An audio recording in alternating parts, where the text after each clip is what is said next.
The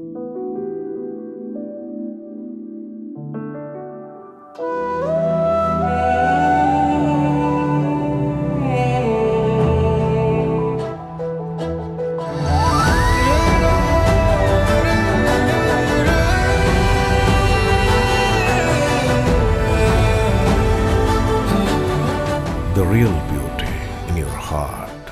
Boche Gold and Diamonds. Buy now, pay later. Ottapalam Kerala postal circle northern regional culture meet Thiruvathira 2025 സംഘടിപ്പിച്ചു. യുവ കഥാകാരൻ M Nandakumar ഉദ്ഘാടനം നിർവഹിച്ചു. ചടങ്ങിൽ അസിസ്റ്റന്റ് സൂപ്രണ്ട് ശ്രീമതി ദീപ്തി സ്വാഗതവും Ottapalam postal divisional superintendent Shri MP Ramesh അധ്യക്ഷതയും വഹിച്ചു.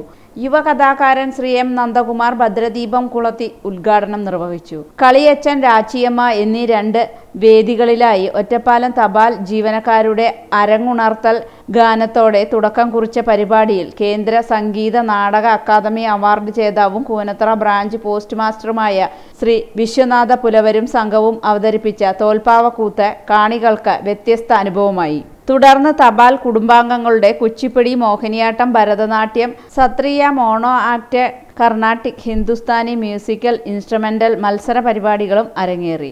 ചടങ്ങിൽ പങ്കെടുക്കാനും സജീവമാകാനും എത്തേണ്ടിയിരുന്ന മലയാളത്തിന്റെ അഭിമാനമായ നോവലിസ്റ്റും ചെറുകഥാകൃത്തും കവിയുമായ ശ്രീ ആനന്ദ് അനാരോഗ്യം കാരണം യാത്ര ചെയ്യാൻ കഴിയാതിരുന്ന സാഹചര്യത്തിൽ ഓൺലൈനായി ആശംസകൾ നേർന്നു. ചടങ്ങിന് Ottapalam head post office post master Shrimati Sujatha ആശംസയും Ottapalam sub division assistant superintendent Jyotsna നന്ദിയും അറിയിച്ചു. ഈ കത്ത് എന്ന് പറയുന്നത് എല്ലായ്പ്പോഴും വളരെ സ്വകാര്യമായിട്ടൊരു സാധനമാണ്.